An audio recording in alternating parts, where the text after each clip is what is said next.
नमस्कार, मैं अभिनेंद्र। राजनीति से रणनीति तक, विरोध से विकास तक, आज देश में क्या कुछ रहा खास, आइए डालते हैं दिन भर की 5 बड़ी खबरों पर नजर। पिछले दिनों कांग्रेस सांसद राहुल गांधी के अग्निवीर योजना समाप्त करने वाला बयान तेजी से वायरल हुआ, जिस पर खूब सारी प्रतिक्रियाएं आईं, वाद विवाद हुए। अब बिहार के बेगूसराय में केंद्रीय मंत्री गिरिराज सिंह ने राहुल गांधी पर निशाना साधा है। उन्होंने कहा है कि उनको जनता मौका ही नहीं देगी। अग्निवीर योजना आज युवाओं के लिए रोजगार का एक विशेष अवसर है। बीजेपी संकल्प पत्र पर केंद्रीय मंत्री गिरिराज सिंह ने कहा कि राम मंदिर तो बन गया है, अब हम विकास और विरासत को मजबूत करेंगे और विकसित करेंगे। राहुल जी कह रहे हैं अग्निवीर को समाप्त करेंगे हम। उनके मौका ही नहीं जनता देगी।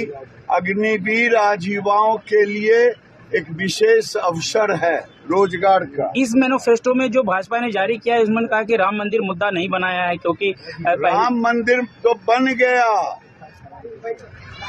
अब विकास और विरासत ये दोनों को मजबूत करेंगे।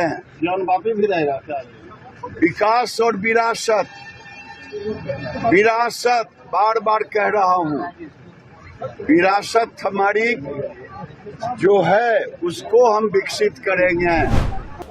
भारतीय जनता पार्टी ने आज अपना घोषणा पत्र जारी कर दिया, जिसे संकल्प पत्र का नाम दिया गया है।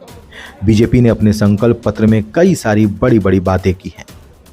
बीजेपी ने कहा है कि ये संकल्प पत्र युवाओं, महिलाओं और किसानों के लिए है। इसमें कई सारे बड़े बड़े वादे किए गए हैं। अब बीजेपी के संकल्प पत्र पर यूपी के मुख्यमंत्री योगी आदित्यनाथ ने कहा कि भारत को विकसित भारत की परिकल्पना को साकार करने की संकल्पना पर आधारित 14 नए संकल्पों के साथ गरीब, युवा, महिलाएं और किसान पर आधारित बीजेपी ने अपना संकल्प पत्र जारी कर दिया है। ये संकल्प पत्र देश की महत्वाकांक्षा है। जो देश का महत्वाकांक्षा है वही मोदी का मिशन है। मैं इसके लिए पीएम मोदी समेत सभी को धन्यवाद करता हूँ। यह संकल्प पत्र देश के सभी नागरिकों को एक मोदी की गारंटी है। मित्रों, 2024 के लोकसभा चुनाव के लिए भारतीय जनता पार्टी का संकल्प पत्र अभी देश के यशस्वी प्रधानमंत्री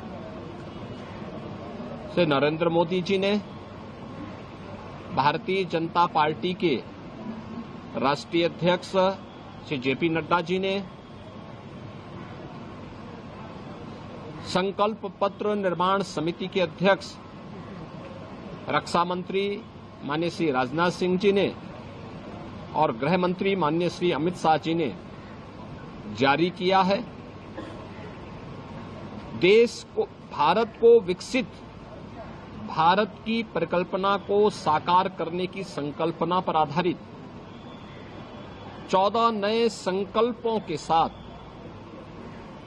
गरीब, युवा, महिला और किसान, इन 4 स्तंभों पर आधारित भारतीय जनता पार्टी का ये संकल्प पत्र देश के एम्बिशन है, और जो देश का एम्बिशन है वही मोदी का मिशन है। मोदी जी का जो विजन है वही हम सब का मिशन है। मैं इस संकल्प पत्र के लिए आदरणीय प्रधानमंत्री जी का, माननीय राष्ट्रीय अध्यक्ष जी का, भारतीय जनता पार्टी के सभी अपने वरिष्ठ नेताओं का हृदय से अभिनंदन करता हूं और प्रदेश के लाखों कार्यकर्ताओं की ओर से और 25 करोड़ जनता की ओर से आभार भी व्यक्त करता हूं। यह संकल्प पत्र देश के सभी नागरिकों को एक मोदी की गारंटी है।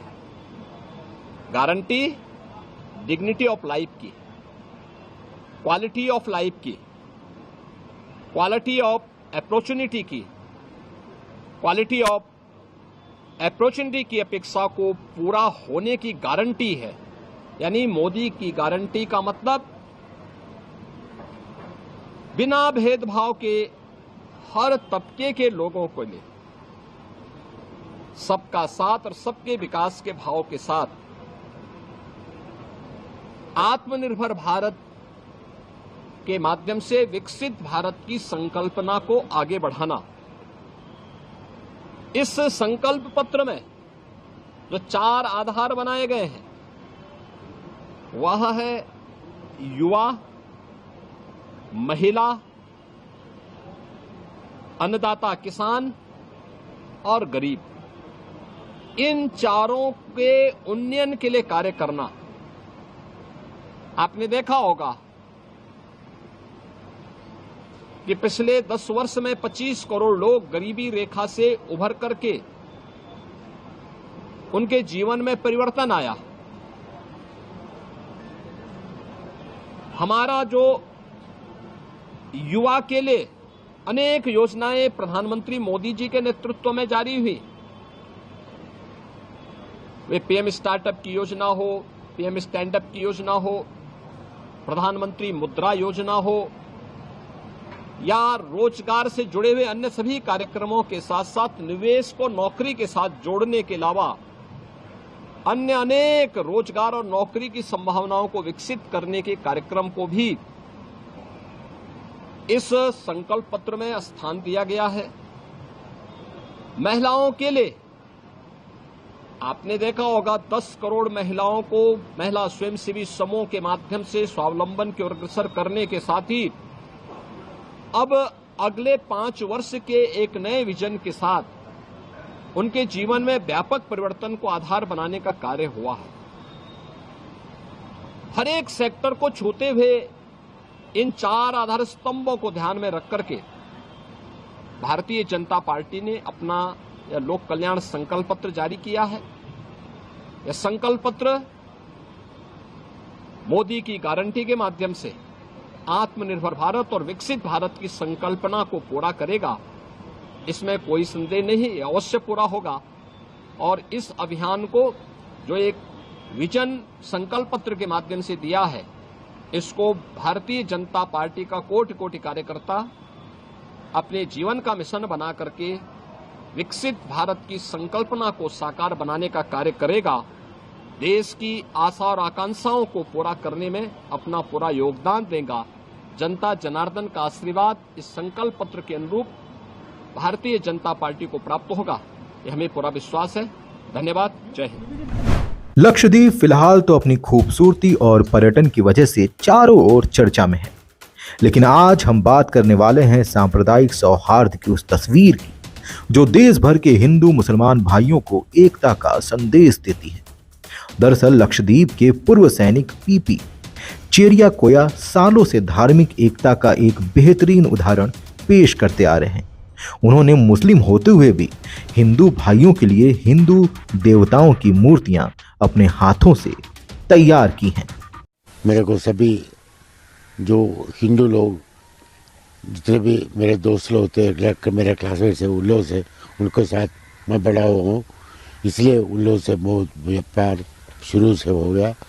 इसी वजह से मेरे को ये स्कल्पचर वगैरह हिंदू को मूर्ति बनाने का एक दिल मैंने बनाया। ये मध्य प्रदेश वालों को वो हनुमान पूजा के दिन पे उन लोगों को पूजा करने को कोई रास्ता नहीं था। उन लोग आकर के मेरे को रिक्वेस्ट किया, मैं जा कर के ये हनुमान का एक कार्विंग एक एंग्रेव करके एक हनुमान का मूर्ति बना के दिया। उन लोग बहुत खुश हो गए थे। उसी के बाद एक महीने के बाद ये शिवलिंग को बनाने को मेरे को रिक्वेस्ट किया, मैं शिवलिंग बना के दिया। उन लोग जो पूजा करते थे उनको पूरा सफल हो गया। यही उन लोगों का खुशी मनाने का जो बनाया वो सभी पूरा इन्फॉर्मेशन कांवरती को दे दिया। इसी वजह से कांवरती से मेरे को रिक्वेस्ट आया। इस वजह से मैं मूर्ति के अलावा बिल्कुल सीखा भी नहीं है, लेकिन फिर भी मैंने गणेश को बना करके उनको दिया है खुशी से। किस थी जब यहाँ पे मध्य प्रदेश फोर्स ने आपसे रिक्वेस्ट करी थी? कौन सा ईयर था सर? 72। हिंदू मुस्लिम यूनिटी की एक आप उदाहरण की तरह है, एक एग्जाम्पल नहीं, की तरह। ये आपने सबसे बड़ा एकदम अच्छा क्वेश्चन पूछ रहा है। इस्लाम कभी भी दूसरे को नफरत करने को सिखाता नहीं, सबको उनको प्यार करने को सिखाता है, उनको रेस्पेक्ट करने को सिखाता है। यही मैंने किया है। कवरत्ती हमारा जो यूनियन टेरिटरी लक्षद्वीप है उसकी राजधानी है और यहाँ पर सब तरह के सब धर्म के लोग रहते हैं। हिंदुओं का एकमात्र महादेव शिव टेम्पल है जो 1978 में मध्य प्रदेश की पैरामिलिट्री फोर्स ने बनाया था। उसके जवानों के आस्था को सुरक्षित रखने के लिए और उनकी डिमांड पर यहाँ के लोकल एक उस समय के जो होनहार पीपी चेरिया कोया साहब थे, जो पहले एयरफोर्स में थे, बाद में यहाँ पर टीचर भी रहे, अध्यापक भी रहे, उनके सहयोग से उन्होंने खुद अपने हाथों से ये मंदिर में जो गणेश प्रतिमा देख रहे हैं आप, वो अपने हाथों से बनाया और बाद में उसकी प्राण प्रतिष्ठा हुई। आपने सही सुना है, यहाँ उन्होंने एक हनुमान जी की मूर्ति का भी निर्माण किया जो एंड्रोथ के टेम्पल में जिसकी प्रतिष्ठा हुई है। और उनके जैसे पीपी चेरिया कोया साहब के साथ में उनके जैसे कुछ लाइट माइंडेड लोगों ने सब लोगों की आस्था का सम्मान करते हुए यहाँ पर एक ऐसा शांति का जनमानस वातावरण बनाया जिसमें लोग आराम से यहाँ पर रह सकें, एक दूसरे से मिलजुल सकें और भाईचारा की स्थापना कर सकें। शायद इस्लाम का इससे अद्भुत और सुंदर और उदात्त उदाहरण पूरे संसार में कहीं पर नहीं होगा, जहाँ पर क्राइम जीरो है।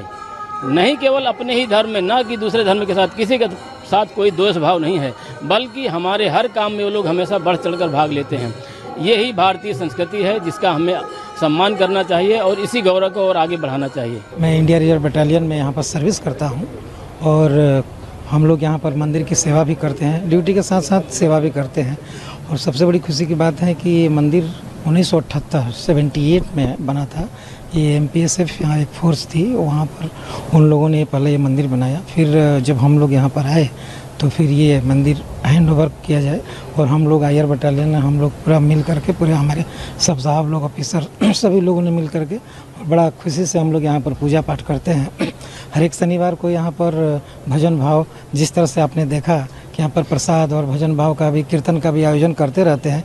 और जो भी हिंदू धर्म, सनातन धर्म के हिसाब से जो भी यहाँ पर पूजा पर्व त्यौहार आता है तो हम लोग बड़ी खुशी से सभी लोग मिल करके करते हैं और बड़ा आनंदमय आता है।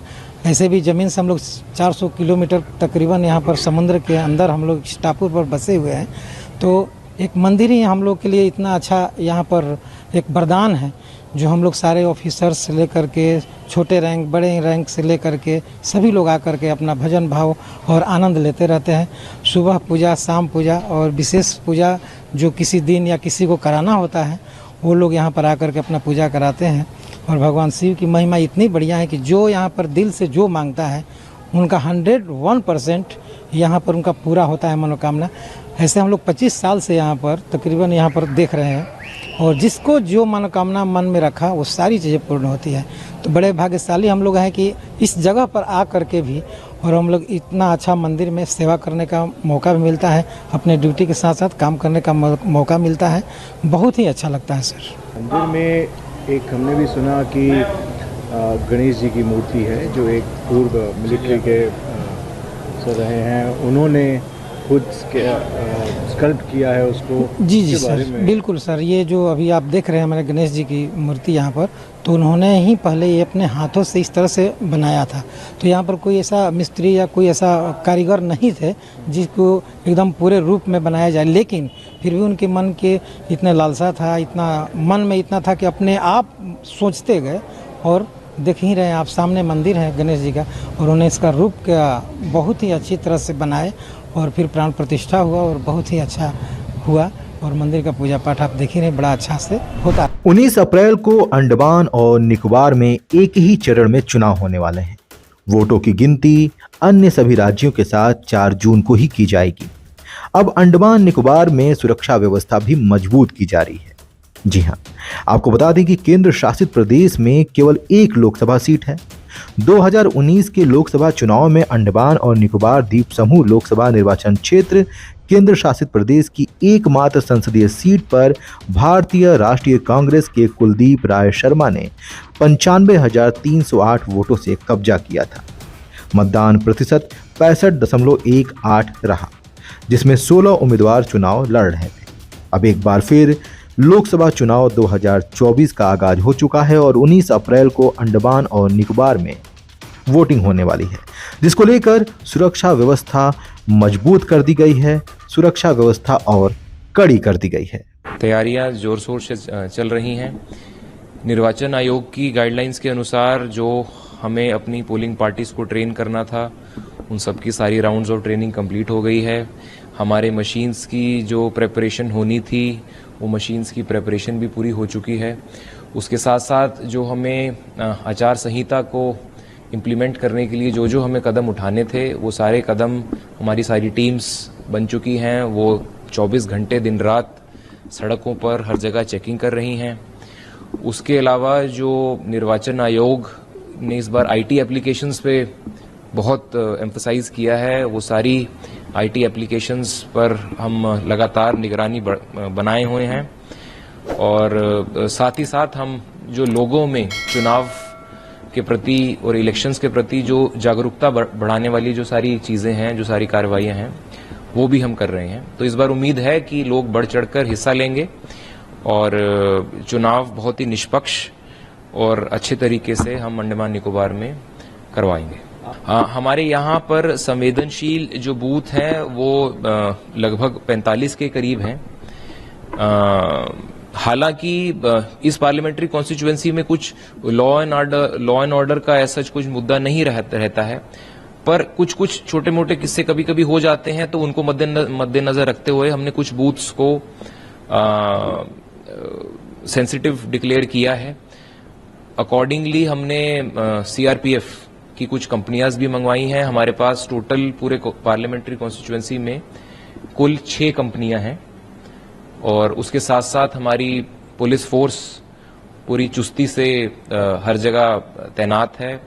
चुनाव की कार्रवाई चुनाव वाले दिन भी हर जगह वो तैनात रहेंगे और मेरी उम्मीद है कि बिना किसी हिंसक घटना के हम चुनाव करवा पाएंगे। हर कंपनी में लगभग 70 से 80 लोग रहते हैं, तो अकॉर्डिंगली 500 के करीब हमारे पास जवान तैनात रहेंगे। उसके अलावा जो हमारा पुलिस बल है वो भी हर बूथ पर, हर सेक्टर में sector police officers, senior police officers, हमारे जो एग्जीक्यूटिव मजिस्ट्रेसी के लोग हैं, तहसीलदार, डिप्टी तहसीलदार, एसडीएम्स, एसीज, मैं खुद, हम सभी लोग उस दिन दौरे पर रहेंगे, अपने कंट्रोल रूम में भी मौजूद रहेंगे। तो कुल मिलाकर बहुत एक्सपेंसिव हमने अरेंजमेंट किया है इसमें। कितने पोलिंग स्ट्रांग रूम कितने बनाए गए हैं और उसकी सुरक्षा किस तरीके से की जा रही है? पूरे पार्लियामेंट्री कॉन्स्टिट्यूएंसी में हमारे पास 412 पोलिंग स्टेशंस हैं। ये पोलिंग स्टेशंस तीनों जिलों में फैले हुए हैं, north and middle Andaman, south Andaman एवं निकोबार जिला। इन तीनों जिलों में मिलाकर 9 तहसील हैं। अब क्योंकि ये जो द्वीप समूह है ये काफी फैला हुआ है, तो लॉजिस्टिकली ये संभव नहीं है कि सेम डे हमारे पास सारी मशीन्स आ जाएं। तो हमने हर तहसील में एक इंटरमीडिएट स्ट्रांग रूम बनाया है और 2 दिन के अंदर हमारे पास सारी जो पोल्ड ईवीएम्स हैं वो हमारे पास पोर्ट ब्लेयर में, जो हमारा मेन स्ट्रांग रूम है जहां पर काउंटिंग भी होगी, वो हमारे पास सारी मशीनें आ जाएंगी। हम सोशल मीडिया पर बहुत चुस्ती और मुस्तैदी के साथ उसको मॉनिटर भी कर रहे हैं और सोशल मीडिया पर जो हमारी मैसेजिंग है वो लगातार जारी है, मॉडल कोड के लगने से पहले से जारी है। जो सारे सोशल मीडिया प्लेटफॉर्म्स हैं, ट्विटर हो, आजकल एक्स के नाम से जानते हैं उसे, फेसबुक हो, इंस्टाग्राम हो, व्हाट्सएप हो, इन सभी माध्यम के थ्रू हम अपनी जो बात है, जो हमारी इलेक्टोरल अवेयरनेस की बात है, वो रख रहे हैं। साथ ही साथ अगर हमें कोई ऐसी कंटेंट इन मीडिया चैनल्स पे मिलता है जो कि आचार संहिता का सरासर उल्लंघन है, उस पे हम कार्रवाई भी करते हैं, शो कॉज नोटिस भी इशू करते हैं। कुछ न्यूज ऐसी भी आती हैं जो पेड न्यूज के दायरे में जाती हैं, तो उस पर भी हमने कार्रवाई की है। और कुल मिलाकर हमने पूरी सख्ती के साथ आचार संहिता को यहाँ पे इम्प्लीमेंट किया है। निर्वाचन आयोग ने एक सी विजिल एप्लीकेशन को बहुत ज्यादा पॉपुलराइज किया है। हमारे यहाँ पर सी विजिल के बहुत ज्यादा डाउनलोड्स भी हुए हैं, लोगों में बहुत पॉपुलर है। तो जो शिकायतें हैं वो हमारे पास सी विजिल के थ्रू आ रही हैं, जिसमें होर्डिंग्स, बैनर्स, अगर कोई कुछ ऐसा बोलता है जो आचार संहिता का उल्लंघन है, वो भी लोग उसमें वीडियो डाल रहे हैं। और जो हमारी टीम्स हैं वो 1 घंटे के अंदर कुछ केसेस में तो उसको रिस्पॉन्ड कर रही हैं और उसको आचार संहिता का जो उल्लंघन है उसको ठीक कर रही हैं। इसके अलावा एक हमारा टोल फ्री नंबर है जो कि 24 घंटा चलता है, 7 दिन चलता है, 1950, ये भी ऑपरेशनल है। उसके अलावा एक हमने अलग से जो हमारा इलेक्शन कंट्रोल रूम के 2 नंबर हैं वो भी हमने लोगों में काफी पॉपुलराइज किए हैं। अगर किसी को कुछ शिकायत होती है तो उन कंट्रोल रूम के नंबर्स के थ्रू भी हमें बताता है। तो ये चीजें हैं। उसके अलावा जो सभी इलेक्शन ऑफिशियल्स हैं उनके नंबर भी हमने पब्लिक डोमेन में डाल दिए हैं, ताकि अगर किसी को अपना कुछ ग्रीवेंस रखनी हो, अपनी कोई शिकायत रखनी हो किसी ऑफिसर के सामने, तो वो सीधा कॉल कर या उसको मैसेज कर अपनी बात रख सकता है। जी, जैसा भी आप जानते हैं कि जो बुजुर्ग और दिव्यांग लोग हैं उनके लिए निर्वाचन आयोग ने एक स्पेशल फैसिलिटी इस बार पोस्टल बैलेट की दी है। तो उसके तहत जो भी हमारे पास रजिस्टर्ड वोटर्स हैं जो 85 से ऊपर की उम्र के हैं, जो हमारे दिव्यांग भाई बहन हैं, उनको इस बार हमने पोस्टल बैलेट की सुविधा मुहैया कराई है। इनफैक्ट आज हम बात कर रहे हैं, ये हमारी टीम्स घर घर जाकर लोगों से पोस्टल बैलेट के थ्रू मतदान करवा रही हैं। तो ये एक बात हुई। दूसरा, जो लोग चाहते हैं कि हम बूथ पर जाकर ही वोट दें, उनके लिए हम अलग से उनके ट्रांसपोर्टेशन का हमने अरेंजमेंट किया है और हम कोशिश करेंगे कि ज्यादा से ज्यादा लोगों को इस अरेंजमेंट में इंक्लूड कर उनके बूथ पर लेके जाकर उनका वोट डलवाएं। फिल्म अभिनेता सलमान खान के घर के बाहर गोलीबारी होने की खबर सामने आई है। आज सुबह करीब 5 बजे सलमान के बांद्रा स्थित घर के बाहर 2 अज्ञात लोगों ने 3 राउंड की फायरिंग कर दी। हमलावर बाइक पर सवार थे। मुंबई पुलिस की क्राइम ब्रांच जांच के लिए मौके पर पहुंच गई।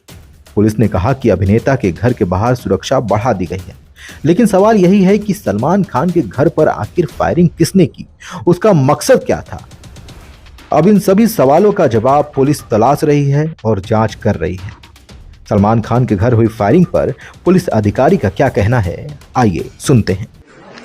2 लोग बाइक पर आए थे अराउंड सुबह 5 बजे और वो हवा में फायरिंग की उन्होंने, और उसके बाद वहां से वो भागे। तो हमने उसके हिसाब से FIR रजिस्ट्रेशन किया है और इन्वेस्टिगेशन कर रहे हैं। सर, कितनी राउंड टोटल फायरिंग की गई और क्या कुछ पुलिस को बरामद हुआ? वहाँ 4-5 राउंड फायर हुए थे, हवा में फायरिंग की गई थी और उसके हिसाब से खाली केसेस मिले हैं और फॉरेंसिक टीम्स हमारी सब है और हम उसके हिसाब से इन्वेस्टिगेशन कर रहे हैं। इसमें कुल कितनी टीम अब बनाई गई, क्या अपडेट है सर? हमारी 15 से ज़्यादा टीम्स बनी है और हम आरोपी को जल्दी ढूंढेंगे, उसके हिसाब से हमारा इन्वेस्टिगेशन हो रहा है। क्या कुछ पता चल पाया कौन लोग थे, कहाँ से आए थे, उनके बुलेट कौन से, बंदूक कौन सी थी, कहाँ से कुछ पता चल पाया?